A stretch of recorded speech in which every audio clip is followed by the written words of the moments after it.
What? Look. Listen. Taylor, Clam. also Bo. known as Clam. Hey, it's episode 45, the second episode of the Pokemon Horizon series of Scarlet, Skylet, and Violet. Scarlet, Pokemon, and Violet. Great. Or as Great Taylor show. calls it, Pokemon Sapphire. It always be Sapphire to me. Clambos, you listen to me. Do I sound different? Maybe. Is it way too early? Yes. I already told Geese Guyera, Taylor, that my little phone for Do Not Disturb has a picture of a comfy bed with a bunch of pillows on it for the Do Not Disturb, which it normally doesn't. All right, Clambos. In this week's exciting adventures of watching, playing and eating, and playing, I watched 1/3 of the film, The Giant Mechanical Man, starring Jenna Fisher of The Office. Why did I only watch 1/3 of it? Well, it's available to stream and watch for free with ads, and I just couldn't take the ads. I'm sorry. Really? When I watched it was fun, because listening to the Office Ladies podcast, that film got brought up a number of occasions, so eventually I gave in and finally started watching it. That's the best kind of advertising. I've mentioned this so many times, but that podcast, when it comes to advertising, the most effective advertising I have ever experienced. Every ad they do, and I even skip the ads. I know exactly how many fast forwards to hit to skip the ads, but when I accidentally hear one, I immediately go out and buy whatever they're peddling, such as Reese's products or McDonald's. They're very good at advertising, Clambos. Very, very good. And in big news today, on everybody's Raising Cane's Caniac card right now, there's an offer for buy one, get one free on a box combo. So unfortunately, you won't hear this on Monday, May 15th. But if you somehow did, you better rush out and get one. And then I'm going to watch the film Blackberry today. It's an interesting... It's what do you about call blackberries. No, it's all about the BlackBerry right before the iPhone comes out, I believe. So it's the rise of that. And everyone's favorite Twitter /YouTube/ voice actor is in it, Sungwon Cho, a.k.a. Aka, Pro ZD. Pro ZD? Yeah, Pro ZD's in it. And I didn't know about this movie, but I just saw it in the theater From the Office Ladies podcast? No. In an advertisement trailer preview. And I thought, oh my goodness, look at him on the big old screen. I better go watch that movie because it got good reviews. Good for him. Good for him. Geese, I want to hear from Geese. Can I have like a The floor? mini rant for a second? Please. I have been so busy with preparing for the 2 interviews I have because for some reason we just decided as a society that now when you apply for academic positions, like academic library positions, you have to give a 30-minute presentation. And I think that it's very rude and it's taking a lot of time. I'm not going to stand for it. I have a question, Geese. When you say you're applying for an academic library position, what is the job? Because I thought you were just like going to a normal library. You'd be giving kids the Dewey Decimal System numbers, and that was going to be the day. You'd be giving kids.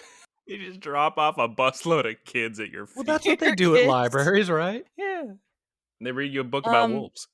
So, like, an academic librarian helps lots of different roles.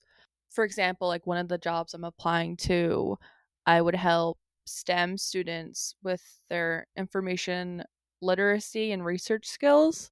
So I would like create research guides about how to find sources, how to effectively communicate findings visually and like orally. And I wouldn't actually like interface with books, really. Well, I never assumed that. You said you were going to be a librarian.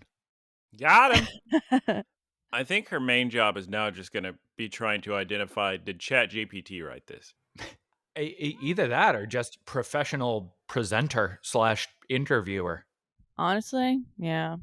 But it's a lot of work. And one of the interviews I only got like a week and a half notice. So this is all to say that I haven't had a lot of time to do a lot of watching or gaming.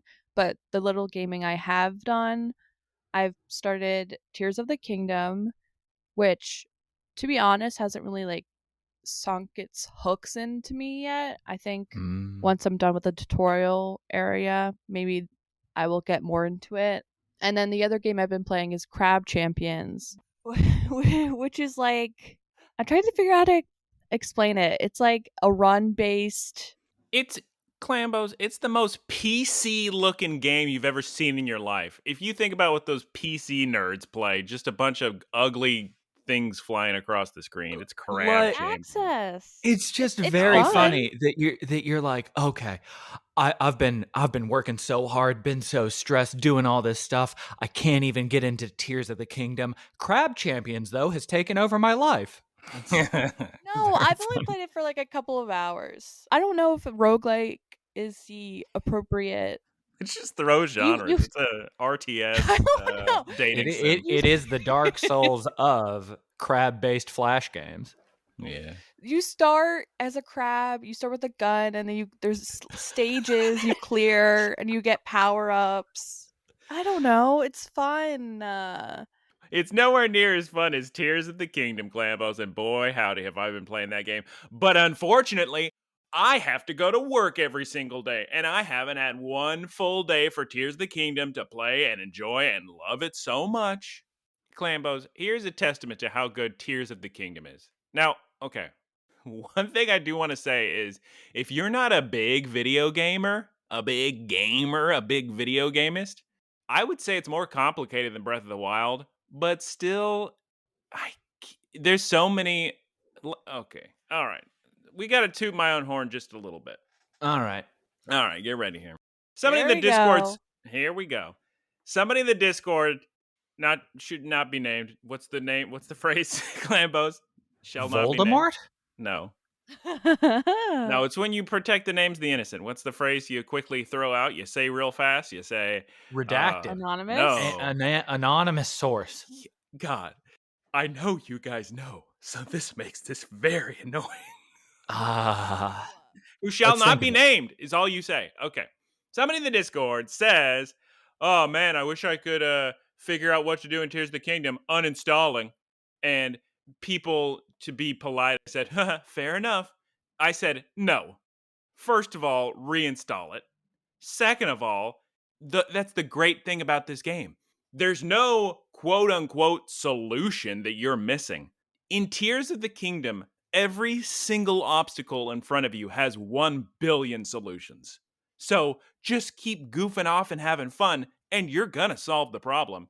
And that's what makes that game so, so good. I do recommend trying to get your abilities right away, because I spent 3 hours trying to get to the baby third shrine and tried so many clever ideas, but none of them worked, because at that point, you don't have all your abilities yet.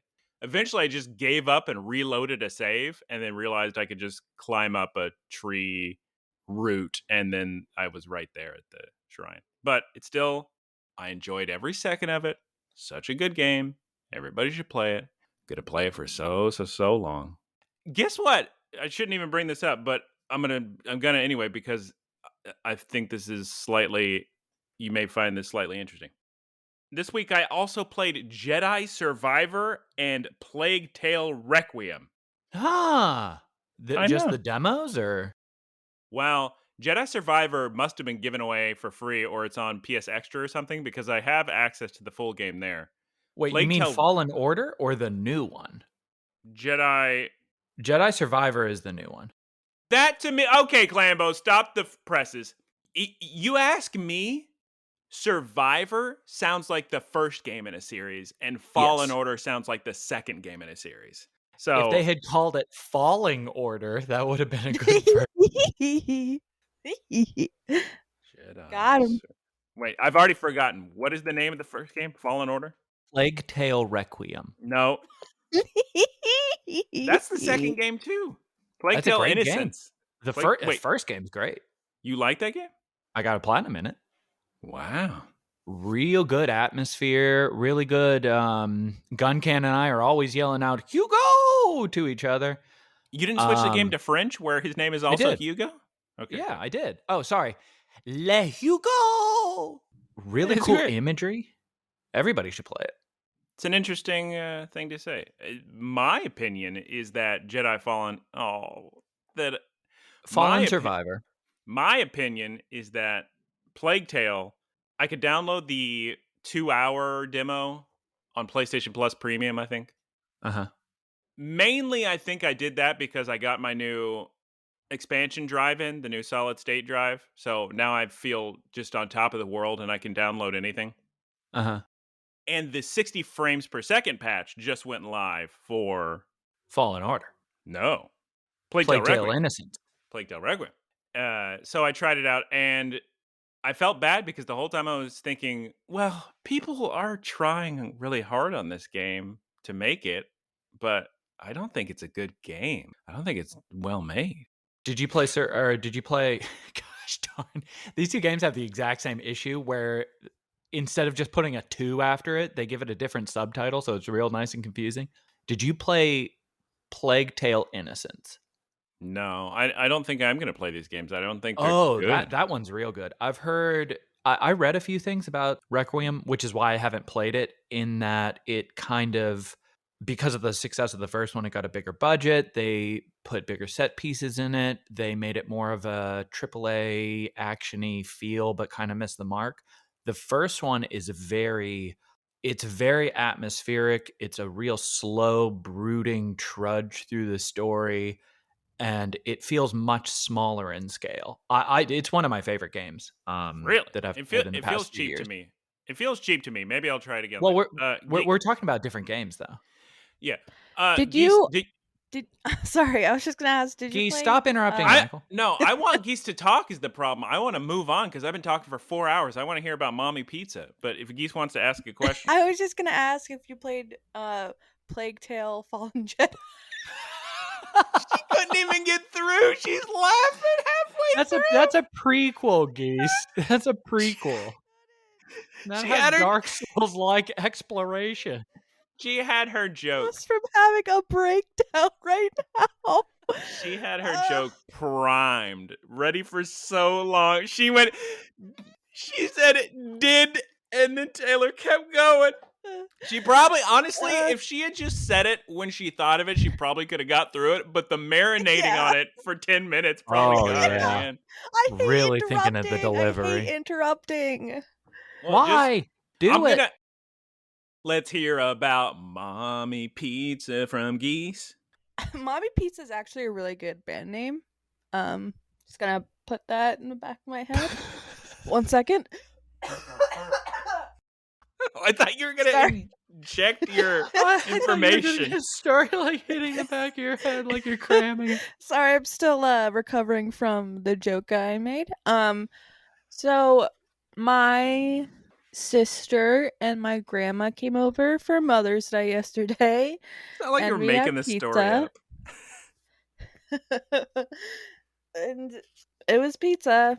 It was good.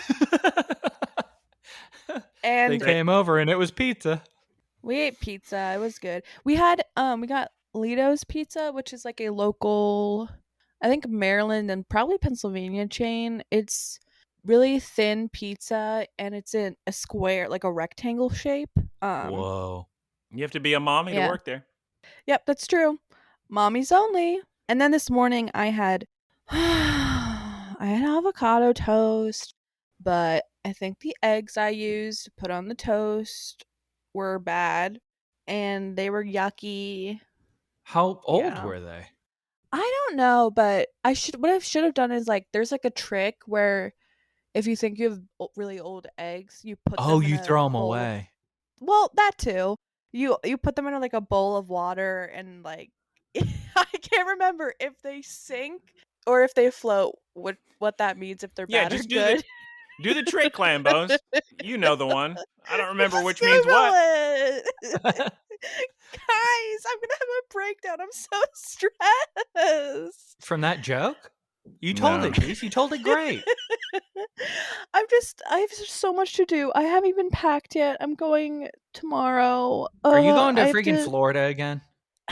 No. Okay. I'm going to Madison and I have to pack and I have to practice my presentation and then make this other presentation. And then I have an 8-hour Zoom interview. Is this the library from Avatar? Is that the library you're working at? Are you doing a what? Library of Alexandria. They're bringing it back. It is back. There is a Library of Alexandria. Oh They my have all god. the old stuff. They actually have a really good digital preservation plan. Anyway, I'm stressed out and I just want to play Plague Tale: Fallen Jedi. I mean, it's no crab launcher. What was it called? Crab blaster? Taylor, talk about your things. Okay. Watch the new Guardians with the Christmas special. Very funny that content didn't matter at all.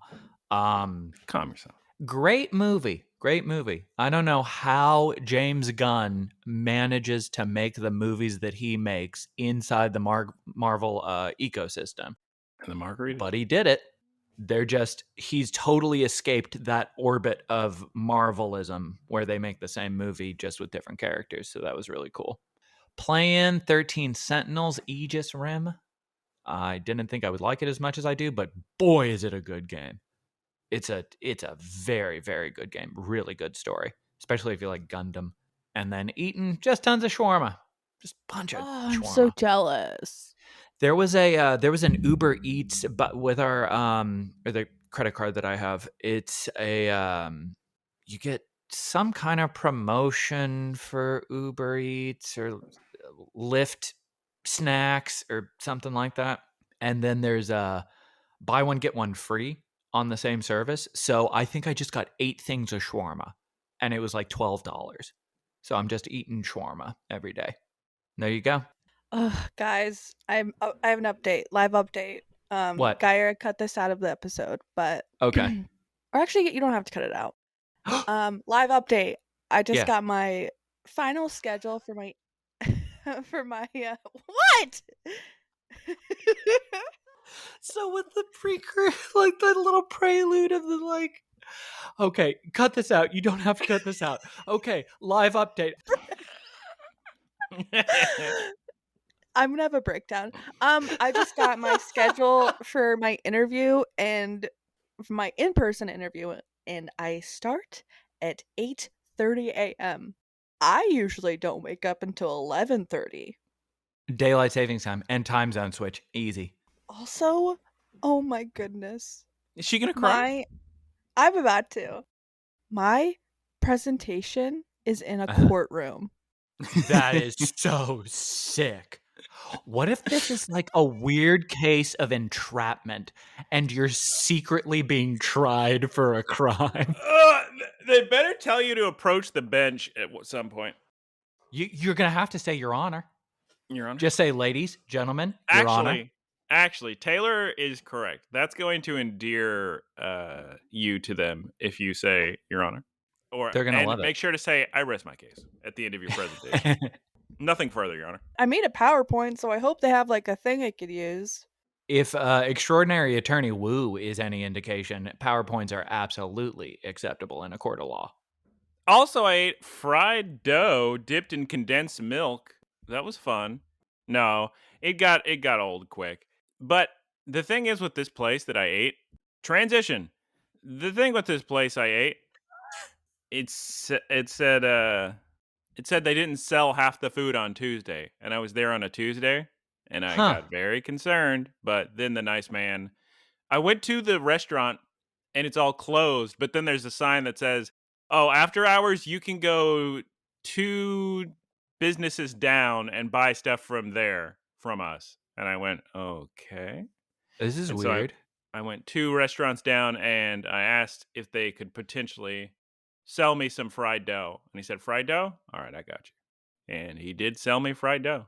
But I got sick of the fried dough pretty quick and ended up throwing one away. And I got a tumbo. Taylor, can you do some Reporter Geese Peep of the Week from Ankara Jerkter? Now let's send it over to Reporter Geese Peep for Great Tuscan. Oh, no, wait, no. Hey! Oh, boy. Send it over to Reporter Geese Peep to Ankara, Turkey, the capital of Turkey. I'm not doing it. You're doing it. Oh, what? That's why it's called Reporter Geese Peep, Taylor. Oh, right. So somebody send it over to me? Go, And now go. Go! It's me, Reporter Geese Peep in Ankara, Turkey. I don't know what the weather is. Give me the weather. Somebody tell me the weather. Ankara, Turkey weather. 68 degrees Fahrenheit. Great weather for anything you'd like to do. What's everybody in Ankara, Turkey doing? Watching elections. How corrupt is their political system? Yes. Did the elections last 9 hours yesterday? Yes. Did I have to watch all of them? Yes. Is Guncan listening to elections at a very high volume? Yes. Hey, can you pay them 50 pesos and then you get to vote too?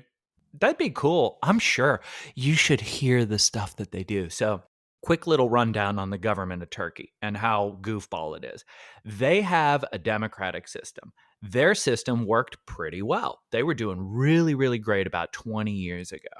Their president did such a good job that he said, "Hey, I did great. Why don't I just keep being president?" And everyone was Smart. like, "You know what? Smart Yeah. plan. Okay." Immediately the power went to his head. He gutted education, hiked up religious emphasis instead of education, keeps getting elected. The economy's in shambles. Vote tampering is insane. The way they present their elections is insane. Each party has to report their own counts of their own election ballots. So they have to check each other. They have literal paper ballots. They're driving around the city or around the country, and they just go missing. Like last election, there were a whole bunch of burned ballots that they found, and it's just such a mess. So Guncan, of course, is sitting from I woke up at 10 yesterday. We watched the elections until 7:30. That's about it. Back to you. Back to us. Thank you, Reporter Geese Peep. What a in-depth report. Well, when you Turkey. get into the 60s, you need some explanation. Yeah. That's so true. Thank you. You're welcome. All right, everybody. It's time for Poké News of the Week. And you know what that means. Poké News of the Week. Oh, can I do it? Wait, do it again. Poké News of the Week. We have the community days announced, so get your shiny pokes in Pokemon Go. That's going to be June 10th, July 30th, and August 13th. Ooh, very exciting. Well, yeah, I guess we can all stare wistfully at our screen. I'm just so sorry. I'm really stressed out. Nope, don't even put that energy out there. Don't say you're stressed. Say you're excited. I sound like Guyera. It's very good advice. Although that's for nervousness, not stress. Yeah, I always used to do that if I would ever get nervous. I would always be like, "Well, this is so exciting. What a unique opportunity." Stuff like that. It is all just energy Mm-hmm. in your body. You can channel it. Okay. Like flying in Dragon Ball Z. Exactly like flying in Dragon Ball Z. We remember when Videl learned how to do it. Don't lie. Yeah, I remember that. God, I wish I had some coffee, but it's too much of a risk because it's too early. Don't want to poop the big one. And What instead, do you mean poop the big one? What Well, else because- could that mean? I'm on a tight timeline, so we just don't have time for pooping. Okay. Because I'm going to rush to the movie. Good old Blackberry. Yeah. Okay. Before I start the episode, Yeah. we need to Clambos. Last episode, you may have heard some of the people in this podcast attempting to use the word blimp without a pop filter. And I'll reiterate, the word blimp without a pop filter sounds like so maybe we can say airship. You drop your P at the end of airship. Like maybe say it French. Airship. Airship. Airship. It's Search my up. Irish friend Airship. Right. Airship's daughter. Airship's daughter Airship. Airship. Airship. All right, Clambos. It's episode 2. Taylor, Cleve. Who's Yes. Cleve? Yeah. Cleve. Geese. Geese, can you please tell us the name of the episode in English? Yes. 1 second. Let me just pull it up right here. Okay. The episode title is The Pendant of Beginning Part 2. Or in Japanese, Hajimari no Pendanto, Kōhen. Clambos, we get a big old intro recap of what happened. Spaghetti. Oh, Sprigatito. Again, I don't even want, before they even get a chance, Sprigatito is a Spanish cat, not an Italian cat. Before they start going, Sprigatito. It would be in Good one, Taylor. There's a big intro recap. My thought and I didn't remember it. I'm watching the recap. I'm wondering, this is just conjecture. Do you guys think Anne is going to turn out to be evil with her little thing? Anne is the main character? No. Not at all. No, I don't Who's think Anne? so. Her roommate. That's Liko's roommate. Oh, yeah, Liko's the main character, you know. So Anne is her roommate. I don't think she's going to be evil. Having a recap? Very, very different vibe. It's well, hey, Clambos, it is a direct continuation. This is a part 2, so I don't think we're going to have these every episode. No. I think we probably will. Yeah, I'll show I you see that probably happening. will. All right, so we see some starters in the wind, and we see back to last episode where Liko and Sprigatito are in the magic turtle bubble. And who's in the bubble, Geese? Liko. It's that turtle. We don't know its name. We don't know if it's a different form of Terrapagos. We don't know if it's a baby form before it's going to evolve into Terrapagos. We have no idea, Clambo. This is unprecedented. Very exciting. So they fall. Liko and big ol' Sprigateets. But luckily, Charizard catches them with Uncle Frito's. He flies on by, and the theme of this episode, Clambos, is reckless. You are going to hear the word reckless many, many times in today's Reckless. episode. Yes, it's the word of the day. As you do, Liko is now afraid that she is weird now. She's afraid that she is weird now. Charizard is livid at the villains, which we learn in this episode are called the Explorers, which is such a nice name for a villainous group. I thought it was very interesting. And the hero team is called the Rising Volt Tacklers, which to me sounds more like evil. I actually wonder if they're going to do a switcheroo and she's going to end up with the Explorers and it's going to be the Volt Tacklers that are evil. Probably not. Big spoilers. When we get later to the kind of scene that you would never see in Pokemon before, just a full Cowboy Bebop style long conversation with a villain, the villain does say, why do you trust these guys? So we're already setting up who is the real good guy, who is the real bad guy. Who's to say? Spoilers. Yeah, it was a very sick scene. I like the ending of this episode quite a bit. Spoilers, just left and right. Dodge it. So Liko, Fritos, and Charizard are flying past the full moon.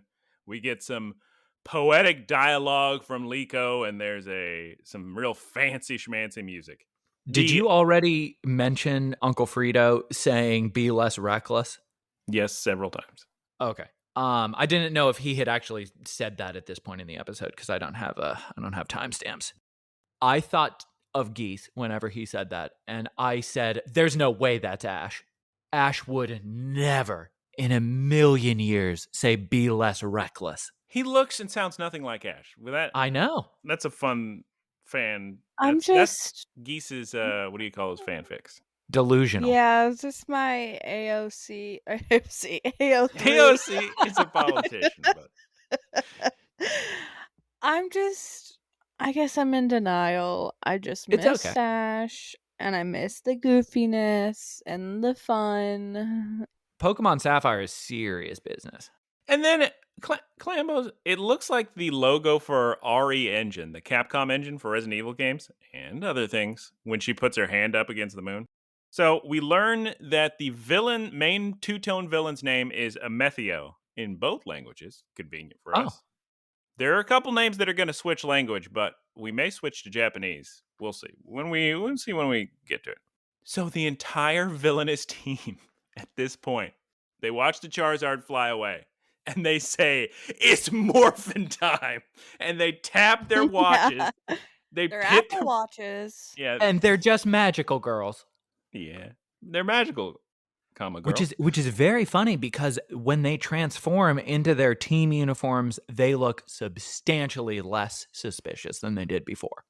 They tap their power morphers, and then they are now in their Super Sentai gear, and they're gonna chase after Charizard. So Amaranth throws out his. Which Pokemon are they riding on? That's literally that's the sentence. My next word. I said Amaranth sent out, and my next word was gonna be the Pokemon. And then you asked, wait, hold on, what Pokemon?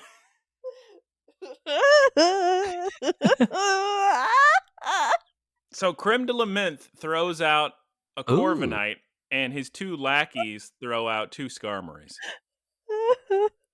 I'm just happy that people are finally using flying Pokemon a lot to get around, because that never happens. Yeah. Liko just... Now it's time for Reporter Geese Peep with the joke of the week. What's got you giggling, Reporter Geese? It's Giggle of the Week. I'm just having a breakdown. Continue. Liko doesn't believe what happened. Now, that's a funny thing to say. I don't mean like, wow, I can't believe it. No, not like she literally is thinking, wait, am I insane? Am I delusional? This was the intro. It didn't happen until like halfway through the episode when we get to the next location. But this was the episode where the inner monologue started to get really annoying. There's a lot of it was like 75% inner monologue on this. I think she actually spoke 2 to 3 words. At this point, Liko also realizes that she is with a complete stranger. So she asks to be let down, perhaps, but Uncle Fritos can't really hear her. And they arrive at the big airship. It's called, does anybody remember? The Devastator. No, the Brave Asagi. I was just about to say that. Were you? Oh, okay, let's take it back. They arrive at the big airship. Does anybody remember the name? The Devastator. The Brave Salami. That's a way better name than whatever they said.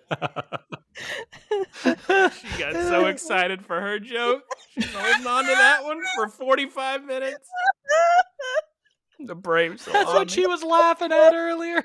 Just 2 minutes of laughter. That's right, Clambos. We can't record this early. She loses it. Okay, so they all arrive to the Brave Asagi. And there's big... Taylor, would you agree with me here? Big Final Fantasy IX vibes on this airship? I was getting Final Fantasy IX, Final Fantasy X vibes. Yep. Because it looks like whatever airship you have in FF10. Right. It's 3D modeled. It's got these big Evangelion wings popping out to create a Poké battlefield where people can land on. Which doesn't make any sense. And I was sitting there typing furiously, and I was like, what do the wings do if they're just going to leave it in the Pokeboard form? Why is it just going to be the exercise mat? Is Cloud Strife in a Final Fantasy? Is that a man? I just know that name. Is that a man? So Fritos calls the phone. Oh. Is anyone going to answer me? Cloud is from Final Fantasy, yes. Why are you laughing? Because it's one of the most famous video game characters of all time and the poster child of Final Fantasy. I've never played one. They're good. You're good. You're all good. No, she should play them. They're good. No. Oh yeah, I won't. definitely play it. Play the remake. Remake's real fun. Yes. Yes, play them. Rotophone. It's no crab hammer, but it's good. Golly, that's a Pokemon move. It's the music. Plague Tale Fallen Jedi. All right, Geese. Clambo's the scene. Oh, Clambo's the scene. I did it again. Clambos, the music in this scene is very dramatic, very 70s and 80s movie score kind of music. Yeah. This is a very sick episode. I was getting so hyped the whole time. The music was amazing, the mood was amazing. The stakes feel so high. Despite the fact that it's like you could list the events from even the show that we just watched, and half the time they were much higher stakes. But this one just feels important. Yeah. Geese, they land, and what does Sprigatito immediately start to do? Who's she play with? Rockruff. It's adorable. Murdoch. Okay.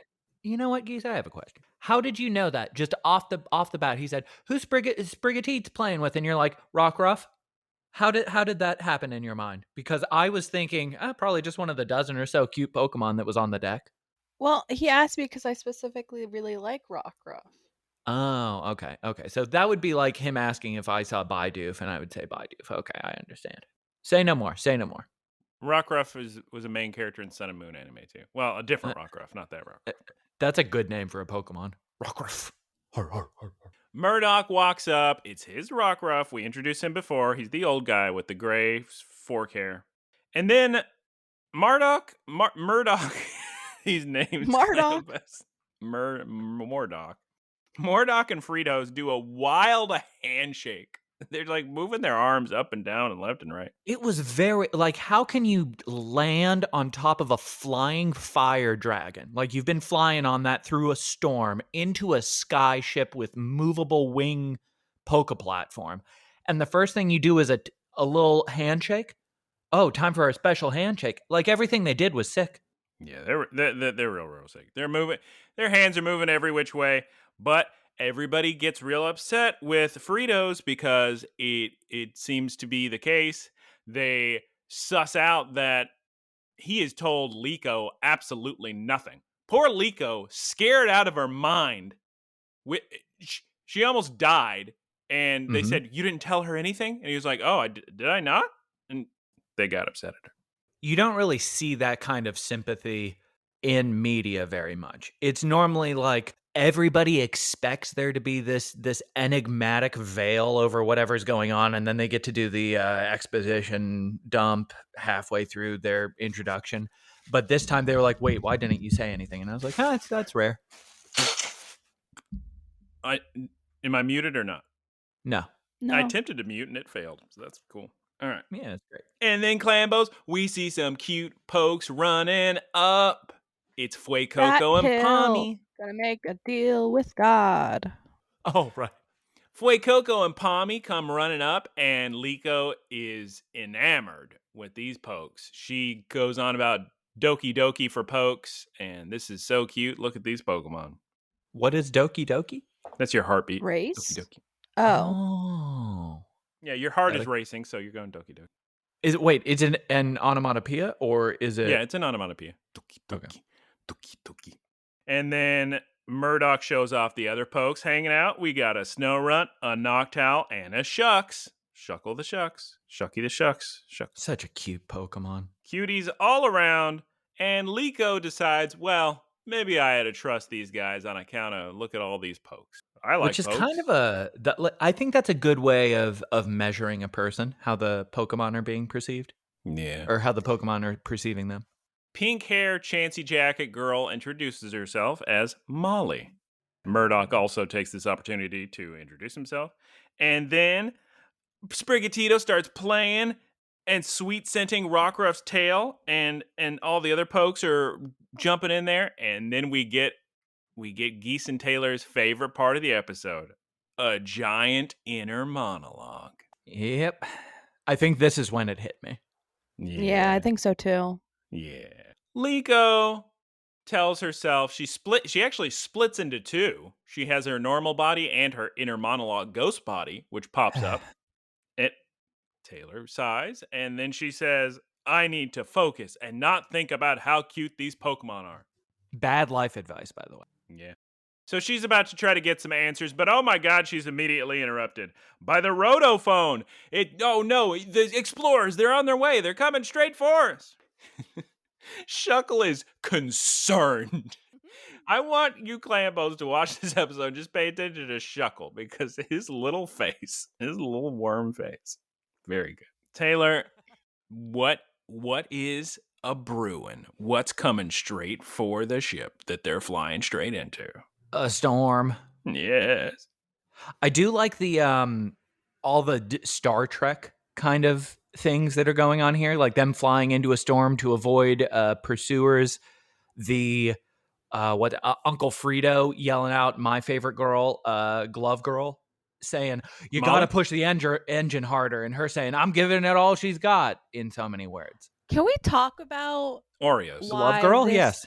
Well, yes, her. But first, like, why in this future Pokemon reality, the ship is running on coal? Like, we didn't. There are so many questions I have about that ship. Hey, maybe Poke-Coal from Car Coal is way better for the environment than our coal. Is all clean coal is a thing. I don't understand how there's only propulsion on the back. I guess it's some kind of anti-gravity machine. The wings, spoilers, when this storm is happening, the wings are still in Poke platform mode, meaning they don't serve a purpose. Why were they ever not a platform? There's probably extra bonus wings to look sick. Yeah, it has to be just cosmetic. Anyway, nobody gets any questions answered. Everything is very fast-paced in this scene now. Everybody's just running around. Nobody gets to do anything. Which is sick. There's just too much going on. The ship's moving fast from more coal, from a car coal. Car coal is the, unfortunately, very ugly Poke from Generation 8, which is just a minecart full of coal, but it also itself looks like coal. Its evolution is even uglier.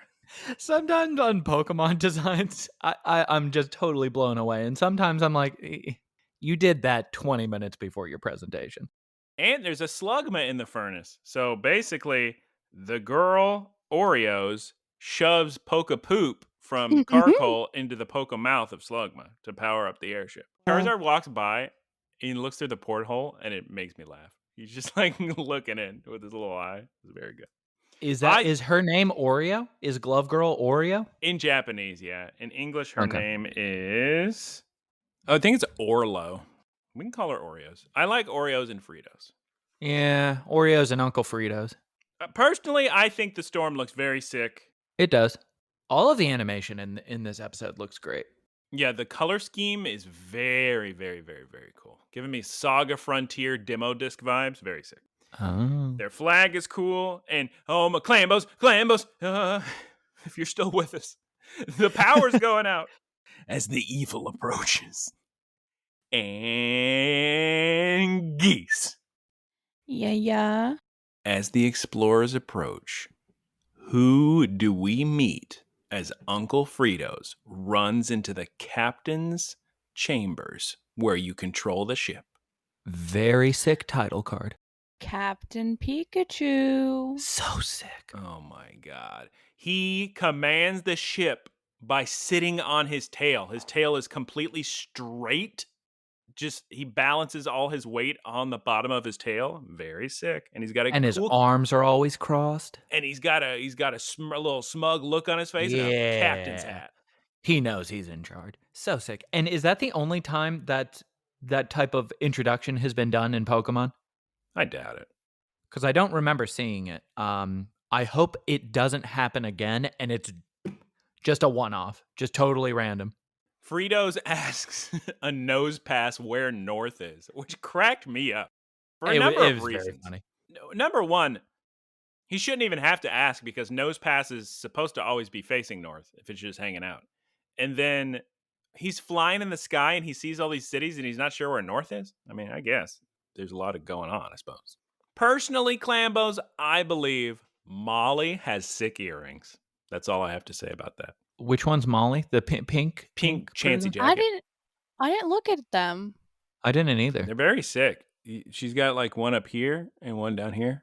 She has cartilage piercings then.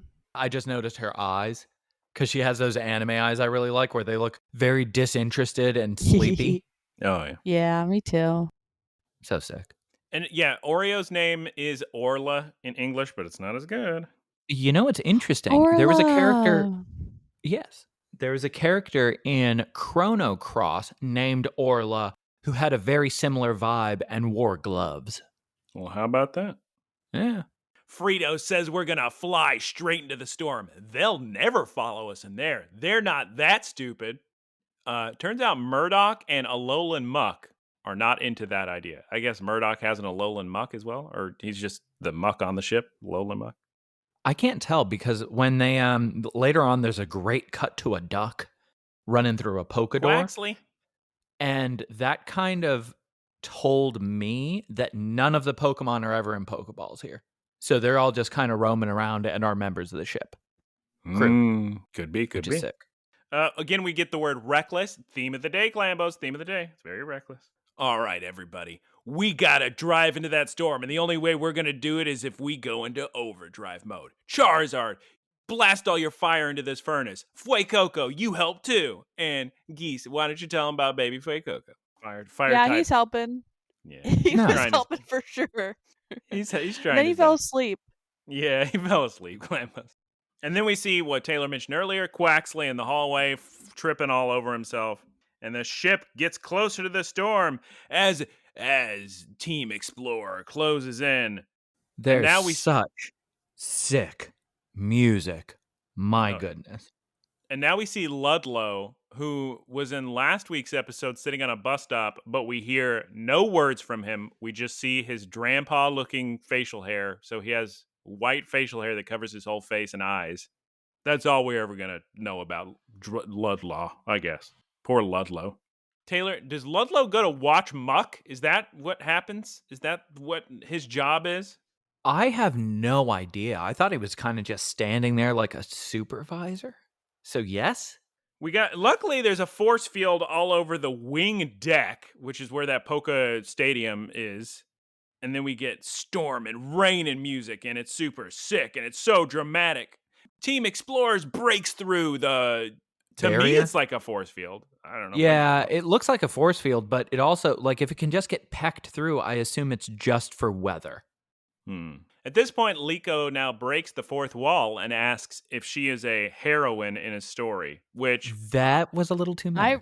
I rolled my eyes. I was like, okay, come on, people. I despise that so much. It's so dumb to have dialogue in a film or TV show that says, this isn't a movie. It takes me out every time because why would you say those words? You were going to make me think about the fact that I'm watching a movie, and now it's less realistic.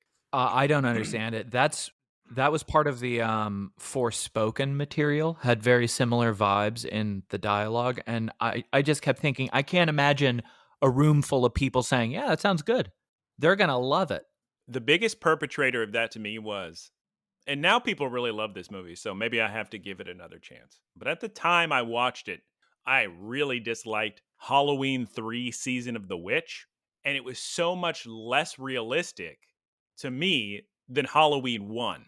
But in the movie Halloween 3 Season of the Witch, they have a commercial on a television for Halloween 1, which now that makes it where the movie is saying, oh, we're so realistic that Halloween 1 is just a movie in our universe. And I thought, okay, guys.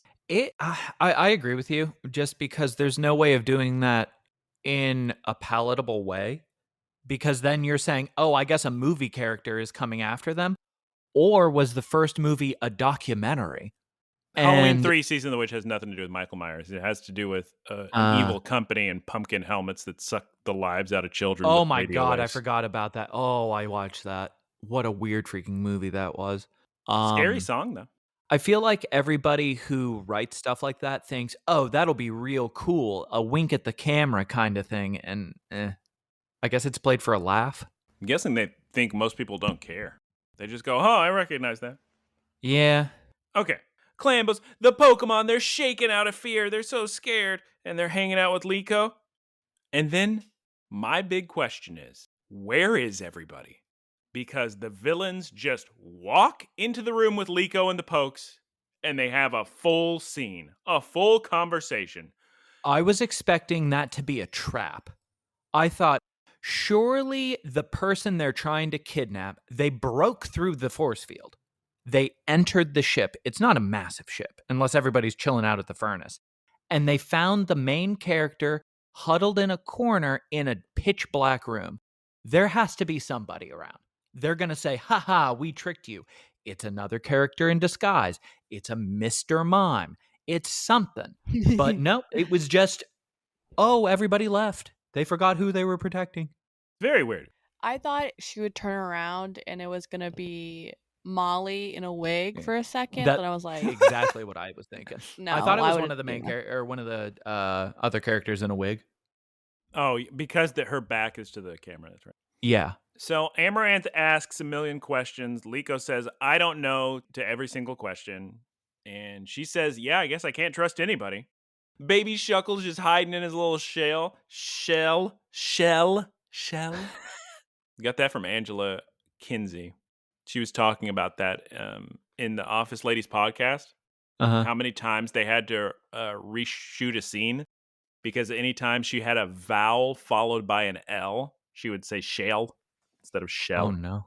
But he's very adorable.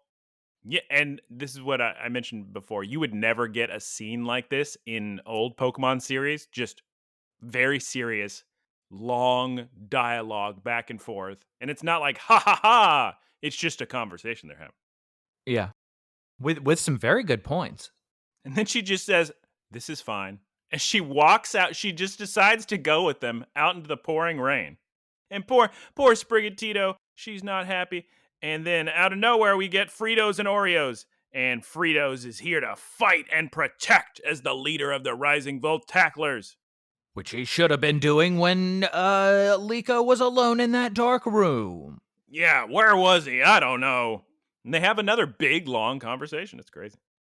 Now, Clambos, you may think that Uncle Fritos is going to fight with his trusty Charizard, but you would think that. But Geese, who does he fight with instead? Pikachu. What? Go, Ceruledge. Amaranth is still going to use his same Pokemon.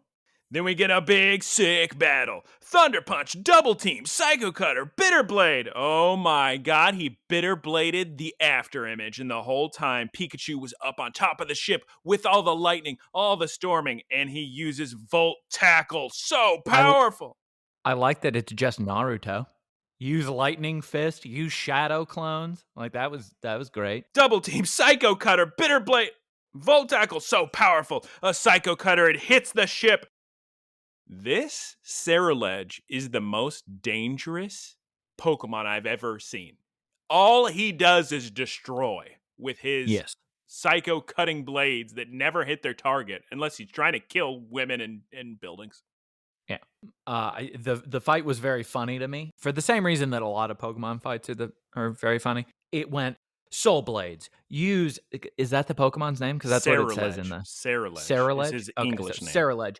Use Psycho Cutter. Captain, use Thunder Punch. Use Psycho Cutter. Use Shadow Clones. Use Psycho Cutter. Teleport to power up, then use Voltecula. Use Psycho Cutter. And it's very Shadow Clones is Double Team. I don't know what Voltecula. Volt Tackle. Ah. Liko screams at everybody to stop. Please stop. God, you're destroying everything on account of me. Please stop. Very silly. But Captain Pikachu has a real cute face as he's walking away, Geese. Because I guess he wanted to keep battling. I don't know, but 100%. He just had this annoyed look on his face. All of the Pokemon that were hiding with her at this point come out of that dark room, and they all look like their backs hurt, like they were in a little car. They look like they were in a minor accident, and they're trying to really play it up for the insurance company or something. Oh, yeah. They're all touching their back. It was pretty amusing. At this point, Sprigatito has had it with Liko. She is done with her baloney. Inner monologue. She says in perfect English, "You've been lying to yourself." And so, in a very ill-advised move, if you ask me, Sprigatito and Liko decide to battle the Ceruledge. Ooh, little baby grass type against this so strong fire type. Oh, I'm so scared. Yeah, I didn't really understand that. She just learned how to use leaf cutter or something? Leafage. Barely? No, it's a Japanese. So she uses good one. So she uses the leafage. I'm thinking, oh, this is a bad idea. But oh my goodness. Is leafage blocking the view of everything? So maybe it was a good idea. They can't see anything. That's just like what she did with Rhino. Very Oh smart. God. The storm's getting worse. And Geese, the ship starts to move. The weather started getting rough. The tiniest ship was tossed. What happens to Sprigatito, Geese? It starts sliding off of the Pokemon court and falls off, and then Phoebe Bridgers takes her Corviknight and catches Who's Phoebe Burgess? Sprigatito. She's talking about. Oh, I should know this guy's name. I wrote it down. I keep calling him Amaranth, but his name's Has big Phoebe Bridgers energy. Who is that? A musician. Oh, nice. Amethio. Amethio is the man's name. Oh, he's the double hair guy. Yes. Part of the Sinister Explorers. So Amethio has Sprigatito on Corviknight's back. How did that happen, by the way? He threw out Corviknight and saved Sprigatito. Oh, Amethio saved Sprigatito? Yep. Oh, I totally missed that. Very Okay. interesting. And then they retreat, but with Sprigatito. Oh my God. Liko's on the ground just a screaming and a crying because Amaranth's, I'm never going to remember Amarito or whatever. Amaretto, Oreos, Fritos. So Amarito steals. That's rough because Oreo looks like Amaranth's head. Amaranth had red hair in Final Fantasy IX, and Glove Girl looks like she should have red hair. So Glove Girl is Amaranth, and Oreo is double hair. I think Geese is done, but Amaranth steals Sprigatito, and it's to be continued. Clambos, what is going to happen? We lost our Pokemon. That doesn't happen very often. We're getting a 3-parter. No, next episode's called something else. Oh. Oh, thank goodness we get an outro. The episode's over. Now it's time for the end credits. I can see why they didn't put this in the first episode because it wouldn't really fit all these characters. Yeah. We see an Elekid in the engine room. We got an Alcremie cooking with Murdoch and Rockruff. We see a Chansey maybe feeding everyone. And finally, we see Roy, the main character who we will meet one day, you would imagine, with Fuecoco, and they're dancing in a forest past a Spearow, a Hoppip, a Weedle, a Caterpie, an Oddish, a Cacnea, a Psyduck, a Spoinky the Spoink. What I imagine would be a Watchroll. It's very hard to tell, Clambos. He's just walking by. You see like a flash of yellow and black. Looks like the electric bird from Generation 9, Scarlet and Violet, that evolves into Kilo Watchroll, which is good naming, I think. They're birds. Geese would like him. Oh, yeah? Oh, yeah. Yeah. Then we see a Paladin Wooper and Quaxley with Nidothing, a Pelipper flying next to Ludlow fishing. There's some Wingles. And then a real nice Liko with Sprigatito in bed at night. And then we see Crazy playing in battles. Oreo is on a Metagross. And we see Roy's mysterious orb, which that'll come up later. Then we see Amaranth. And now, everybody's favorite part of the episode. Geese, why don't you tell us about Frito's Pokemon seminar this week? Bum, bum, bum, bum, bum, bum. Talking Frito's about Pokemon. the Italian cat. She's Spanish. In previous Pokemon series, you would often have a Professor Oak's question of the day, a quiz at the end. And this series is no different. Professor Frito, is he a professor? Uncle Frito. I don't know. He's wearing a lab coat. Huh? Yeah. Is he? No, it's... Wait. I've forgotten. Is he wearing a lab coat in the seminar? My mind is remembering that, but it could be a Bugs Bunny at Disney World type thing. In the Pokemon seminar, Uncle Frito asked the question of the day, which is, what makes Sprigatito's sweet scent more powerful? What's the answer, Geese? The sun. That's right, sunbathing, laying out in the sun. And even shares the same palette as Captain Planet. Color palette. And then we get a cute little scene of Sprigatito and Captain Pikachu snoozing on a Snorlax. Very cute. I'm impressed that you were able to say Captain Pikachu because you said Captain P and I knew it was Captain Pikachu. Brain said Captain Planet. Captain Planet. He's It's a Pikachu. It's a Pikachu. It's a Pikachu. Take pollution down to 0. Which is interesting. That's actually very interesting for a cat because it seems very nocturnal in the show and it seems very cat-like. So for its sweet scent to be accentuated by the sun seems very inconvenient. Anybody have final thoughts about the episode? Perhaps? Well, actually, I do have some final thoughts. I feel like there's too much. The internal dialogue is too much telling rather than showing. 15 attempts at starting the sentence. Please. It's almost over. Geese, it's almost over. Okay. You're so You close. got it. You're at the finish line. You did it. Okay. I was just going to say that it's just too much telling rather than showing. And it's like, Yeah. Inner that's monologue. not good television. Like, I just don't, like, I'd rather, like, see things than, like, be told things. Like, even when Uncle Frito said, "Don't be so reckless," and I was like, "Oh yeah, that's what she said." What a nice callback. And then she said that herself. Like, "Oh, that's what I used to say." That's unnecessary. Let the audience. The bad thing about internal monologues is one, I think they're kind of lazy and they make the audience lazy and because you can just afford not to pay attention. But Yep. it also makes the character seem very dumb because Yeah. you can't impose any of your intelligence as an audience member onto the character and say, oh, they're thinking this and this and this. It's just the main character saying, I used to say that. And that's. Yeah.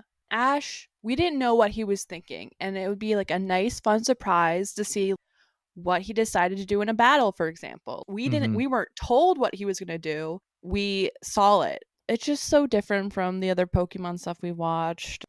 I like it though. Yeah, I'm interested in it. I think once we get past the background stuff and into the actual like rhythm of most of the episodes, it'll be much better.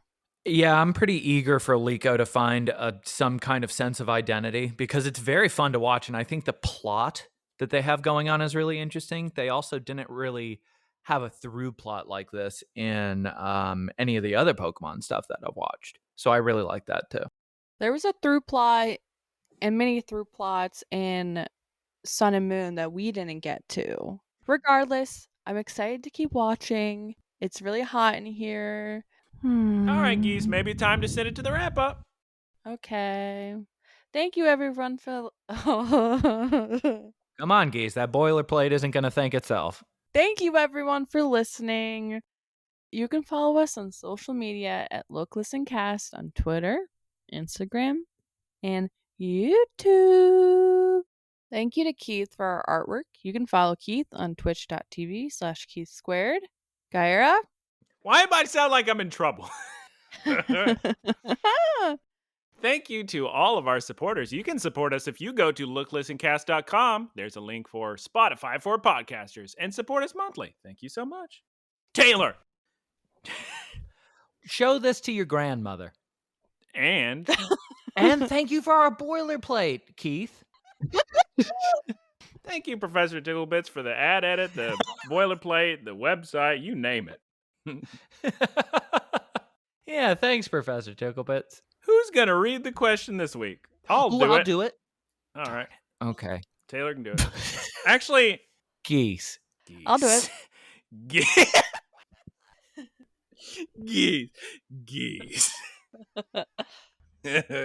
Such a Weskers moment. Okay. This question's from Triforce Vigor. If there was a crossover with Zelda and Pokemon, what pokes do you think Zelda characters would have? Additionally, if what is his face? Well, you said would laughed. be, so that's a completely different question. So I reread it and read it, and then I got confused. I was just laughing at the word additionally. Sorry, Geese, go ahead. No, the question is they're Pokemon trainers. What pokes would they have? Not would they be. Yeah, go ahead. No, there's two questions. Now we're real lost. Okay. Additionally is always funny when somebody says it. This question is from Triforce Vigor. If there was a crossover with Zelda and Pokemon... Your brain broke and you just reset the computer. Okay. Who's this question from, Geese? This question is from Triforce Vigor. If there was a crossover with Zelda and Pokemon, what pokes do you think Zelda characters would have? Additionally, if Zelda characters were Pokemon, what Pokemon would they be? Taylor, go ahead. Okay. Well, this is assuming that Nintendo would work with Game Freak on this. I'm going to say... There's already been a bunch of Mario and Pokemon collabs. Also, I'm sure there's official Zelda and Pokemon collab. But go ahead, Taylor. I just think of moblins. Maybe some... who's the... is it Pelliculo? Or Pelliculo or something like that? The mailbox Pokemon? It's like a pelican that carries the mailbox Pokemon! Yeah, Pelipper. He reminds me of a Zelda character. That's not the question at all. You just said moblins. That doesn't. No, that would be what Pokemon do you think Zelda characters would have? One of those. Can't you see somebody having a Pelipper? You can't. That's a swear word. Or Pelipo? Unprecedented. Somebody would have that. Like Tingle would have a Pelipo and deliver the mail. Stop.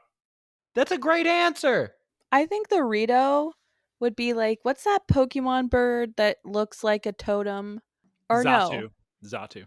Or maybe like the one that looks like a luchador. Halusha. Sure. I think Zelda would have a Galeon, what is it pronounced? Galeon. Taylor. Galeon. There's no Pokemon named Galeon, and Taylor confidently gave the pronunciation of a not real Pokemon.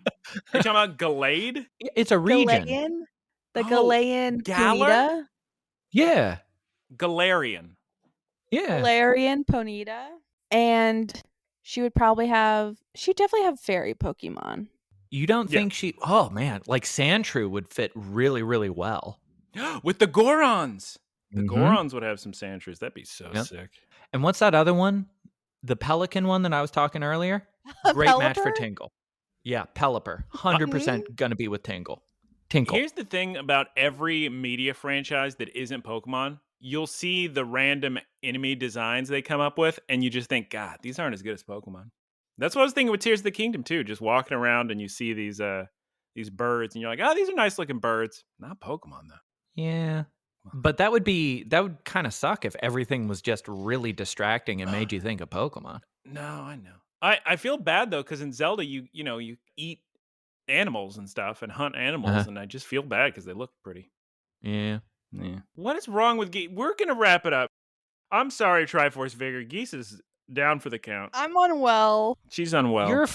Trying to think of a real sick Pokemon that Link would have. I mean, he may like Ceruledge, actually.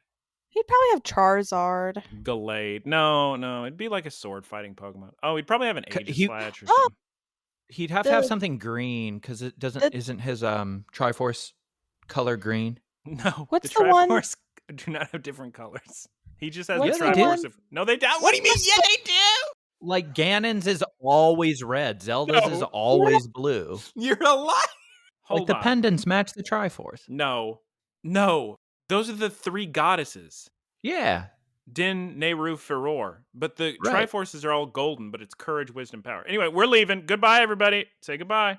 I was going to say that he would have Corviknight, and he would have that sword guy. Soul Blade? I don't know, the one that... Ceruledge? Sure. Aegislash? Yeah. Okay, goodbye, everybody. Bye. Say goodbye again, Geese. Goodbye. Google Home app is upset in the other room. Bye. Taylor, say goodbye, though. Goodbye. Okay. Good Lord. Howdy, y'all. It's me, Geese Pete. Thank you for listening to the Geese Pete Productions podcast. Geese Peep Enterprises, doing business as Peep Industries, together with its subsidiaries, is a diversified worldwide entertainment company with operations in media networks, talent management, parks and resorts, multimedia entertainment, and consumer products and interactive media. Geese Peep Enterprises is a Dow 30 company.